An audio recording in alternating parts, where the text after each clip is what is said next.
22वां अध्याय तत्वों की संख्या और पुरुष प्रकृति विवेक। उद्धव जी ने कहा, प्रभु विश्वेश्वर, ऋषियों ने तत्वों की संख्या कितनी बतलाई है? आपने तो अभी 19वें अध्याय में 9, 11, 5 और 3 अर्थात कुल 28 तत्व गिनाए हैं। यह तो हम सुन चुके हैं, किंतु कुछ लोग 26 तत्व बतलाते हैं, तो कुछ 25, कुछ 7, 9 अथवा 6 स्वीकार करते हैं। कोई 4 तत्व बताते हैं तो कोई 11। इस प्रकार किन्हीं किन्हीं ऋषियों के मत में उनकी संख्या 17 है, कोई 16 और कोई 13 बतलाते हैं। सनातन श्री कृष्ण ऋषि मुनि इतनी भिन्न भिन्न संख्याएं किस अभिप्राय से बतलाते हैं? आप कृपा करके हमें बतलाइए।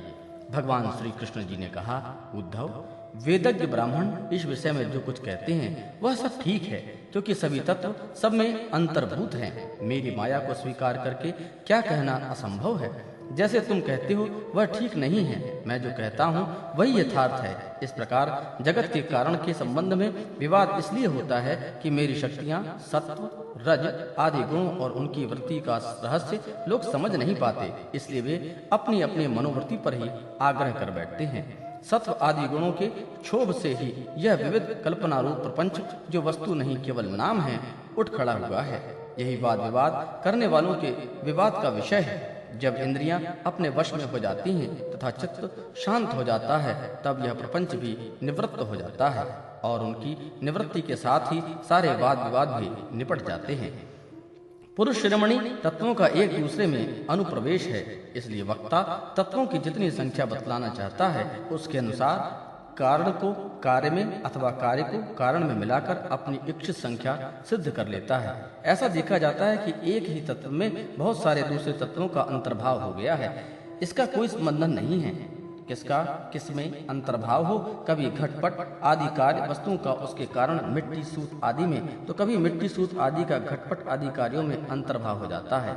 इसलिए वादी प्रतिवादियों में जिनकी वाणी जिस कार्य को जिस कारण से अथवा जिस कारण को जिस कार्य के अंतर्भूत करके तत्वों में जितनी संख्या स्वीकार की है वह हम निश्चय ही स्वीकार करते हैं, क्योंकि उसका वह उपादान युक्त संगत ही है। उद्धव जी, जिन लोगों ने 26 संख्या स्वीकार की है वे ऐसा कहते हैं कि जीव अनादिकाल से अविद्या से ग्रस्त हो रहा है। वह स्वयं अपने आप को नहीं जान सकता, उसे आत्मज्ञान कराने के लिए किसी अन्य सर्वज्ञ की आवश्यकता है। इसीलिए प्रकृति के कार्य कारण रूप 24 तत्व, 25वां पुरुष और 26वां ईश्वर, इस प्रकार कुल 26 तत्व स्वीकार करने चाहिए। 25 तत्व मानने वाले कहते हैं कि इस शरीर में जीव और ईश्वर का अणुमात्र भी अंतर या भेद नहीं है, इसलिए उनमें भेद की कल्पना व्यर्थ है। रही ज्ञान की बात, सो तो सत्वात्मिक प्रकृति का गुण है ही।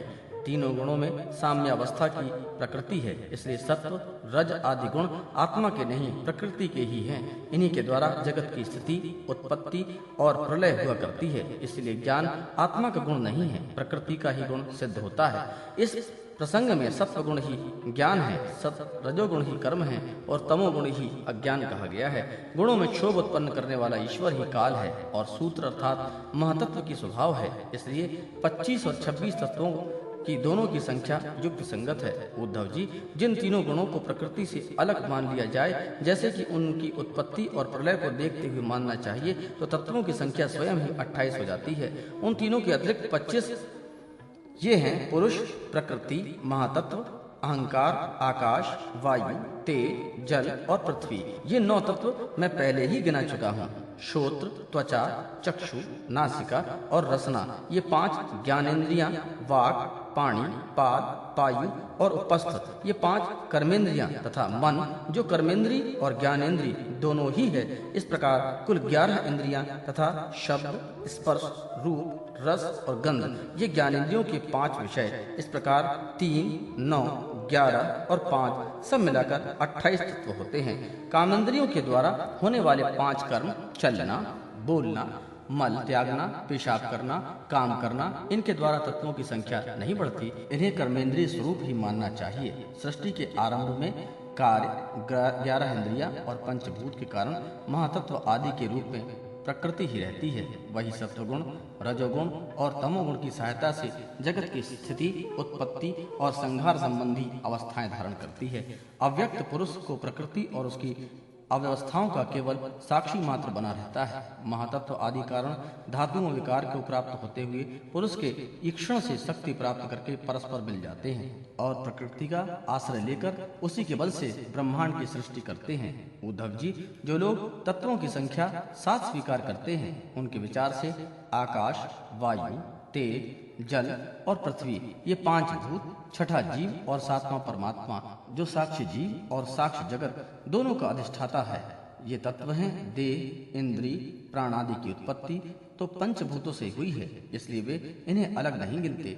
जो लोग केवल 6 तत्व स्वीकार करते हैं, वे कहते हैं कि 5 भूत हैं और छठा है परम पुरुष परमात्मा। वह परमात्मा अपने बनाए हुए पंचभूतों से युक्त देह होकर आदि की सृष्टि करता है और उसमें जीव रूप से प्रवेश करता है। इस मत के अनुसार जीव का परमात्मा से और शरीर आदि का पंचभूतों से समावेश हो जाता है। जो लोग कारण के रूप में 4 ही तत्व स्वीकार करते हैं, वे कहते हैं आत्मा से तेज, जल और पृथ्वी की उत्पत्ति हुई है और जगत में जितने पदार्थ हैं वे सब इन्हीं से उत्पन्न होते हैं। वे सभी पदार्थों का इन्हीं में समावेश कर लेते हैं। जो लोग तत्वों की संख्या 17 बताते हैं, वे इस प्रकार गणना करते हैं: 5 महाभूत, 5 तन्मात्राएं, 5 ज्ञानेंद्रियां, 1 मन और 1 आत्मा।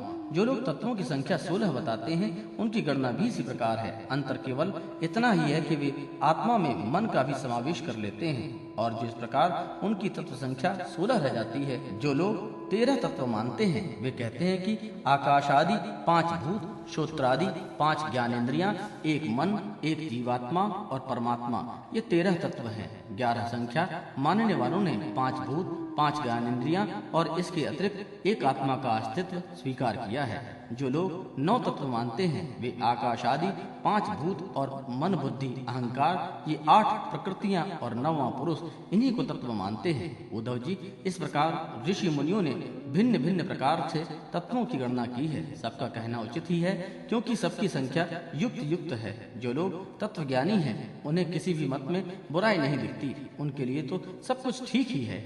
उद्धव जी ने कहा, श्याम सुंदर, यद्यपि स्वरूपवत प्रकृति और पुरुष दोनों एक दूसरे से सर्वथा भिन्न हैं, तथापि वे आपस में इतने घुल मिल गए हैं कि साधारणतः उनका भेद नहीं जान पड़ता। प्रकृति में पुरुष और पुरुष में प्रकृति अभिन्न से प्रतीत होते हैं। इसकी भिन्नता स्पष्ट कैसे हो?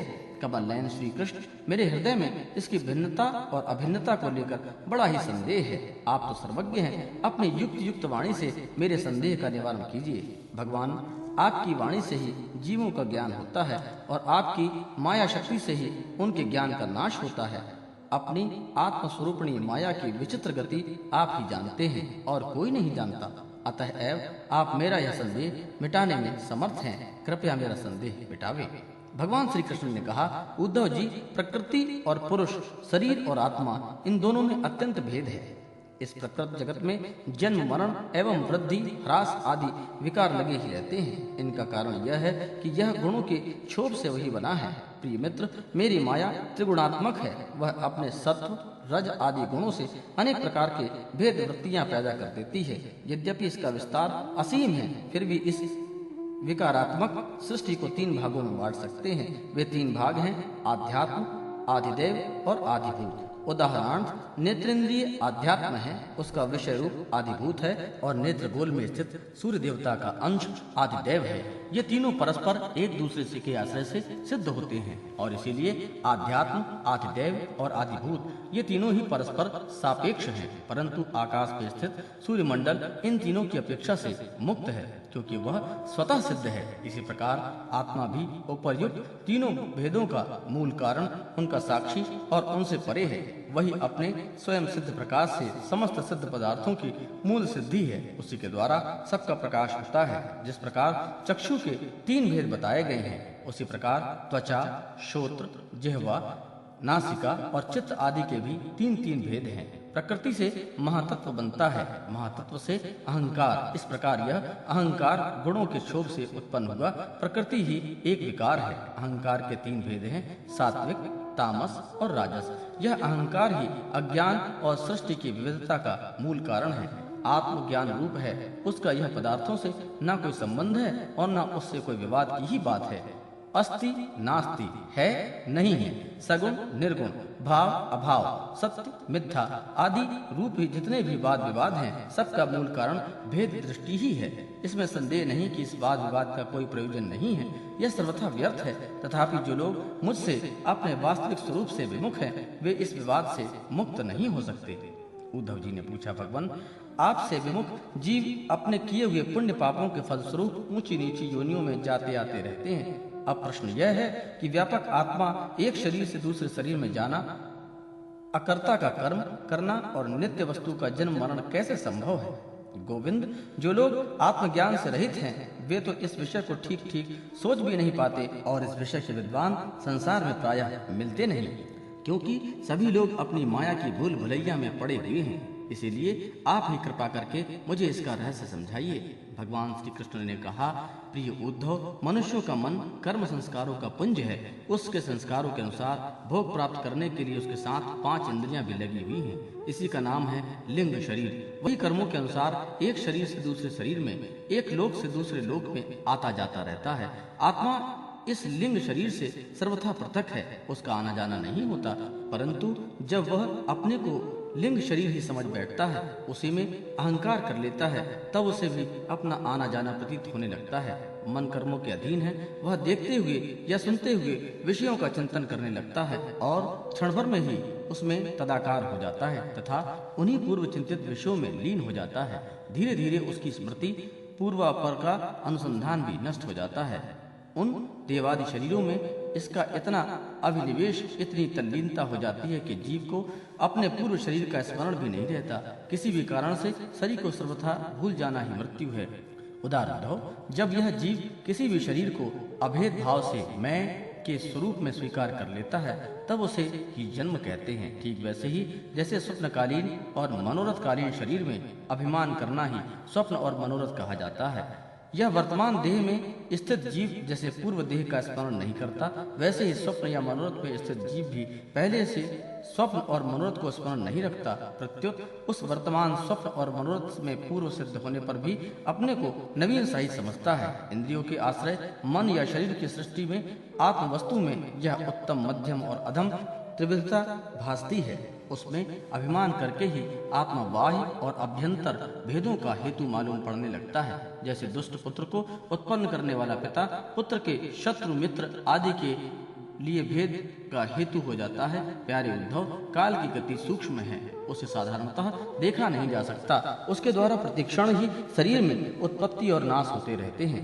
सूक्ष्म होने के कारण ही प्रतिक्षण होने वाले जन्म मरण नहीं दिख पड़ते। जैसे काल के प्रभाव से दिए की लौ, नदियों के प्रवाह से वृक्ष की फलों की विशेष विशेष अवस्थाएं बदलती रहती हैं, वैसे ही समस्त प्राणियों में शरीर की आयु अवस्था आदि भी बदलती रहती है। जैसे उन्हीं ज्योतियों का वही दीपक है, प्रवाह का यह वही जल है, ऐसा समझना और कहना मिथ्या है। जैसे ही विषय चिंतन में व्यर्थ आयु बिताने वाले अविवेकी पुरुषों का ऐसा कहना और समझना कि यह वही पुरुष है, सर्वथा मिथ्या है। यद्यपि वह भ्रांत पुरुष भी अपने कर्मों के बीज द्वारा न पैदा होता है न तो मरता है, वह भी अजन्मा और अमर ही है, फिर भी भ्रांति से वह उत्पन्न होता है और मरता सा भी है। जैसे कि काष्ठ से युक्त अग्नि पैदा होती है और नष्ट होता दिखाई पड़ता है।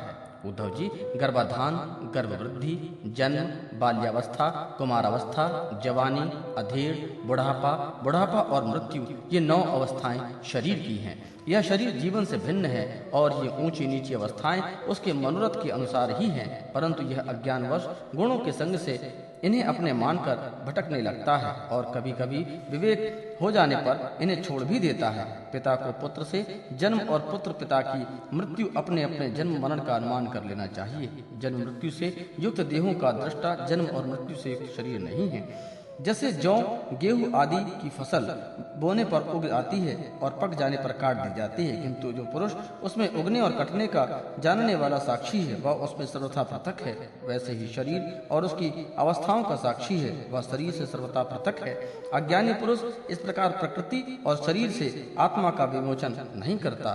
वे उनसे तत्वतः अलग अनुभव नहीं करते। वे विषयों में सच्चा सुख मानने लगते हैं तथा उसी में मोहित होने लगते हैं। इसी से उन्हें जन्म मृत्यु संसार में भटकना पड़ता है। जब विवेकी जीव अपने कर्मों के अनुसार जन्म मृत्यु के चक्र में भटकने लगता है, तब सात्विक कर्मों की आसक्ति से वह ऋषिलोक और देवलोक में, राजसिक कर्मों की आसक्ति से मनुष्य और असुर योनि में तथा तामसी कर्मों की आसक्ति से भूत प्रेत एवं पशु पक्षी आदि योनियों में जाता है। जब मनुष्य किसी को नाचते गाते देखता है, तब वह स्वयं भी उसका अनुकरण करने, तान तोड़ने लगता है। वैसे ही जब जीव बुद्धि के गुणों को देखता है, तब स्वयं निष्क्रिय होने पर भी उसका अनुकरण करने के लिए बाध्य हो जाता है। जैसे नदी, तालाब आदि के जल के हिलने या चंचल होने पर उसमें प्रतिबिंब, तट के वृक्ष भी उसके साथ हिलने डोलने से नजर पड़ते हैं। जैसे घुमाए जाने पर नेत्र के साथ साथ पृथ्वी भी घूमती हुई दिखती है। जैसे मन के द्वारा सोचे गए तथा स्वप्न में देखे गए भोग पदार्थ सर्वथा अलीक होते हैं, वैसे ही दासहार आत्मा का विषयानुरूप संसार भी सर्वथा असत्य है। आत्मा तो नित्य, शुद्ध, बुद्ध, मुक्त स्वभाव ही है। विषयों के सत्य न होने पर भी जो जीव विषय का ही चिंतन करता रहता है, उसका यह जन्म मृत्यु रूप संसार चक्र कभी निवृत्त नहीं होता। जैसे स्वप्न में प्राप्त अनर्थ परंपरा जागो बिना निवृत्त नहीं होती। प्रिय उद्धव, इसीलिए इन दुष्ट, कभी न तृप्त होने वाली इंद्रियों से विषयों को मत भोगो। आत्म विषयक अज्ञान से प्रतीत होने वाला सांसारिक भेदभाव भ्रम मूलक ही है, ऐसा समझो।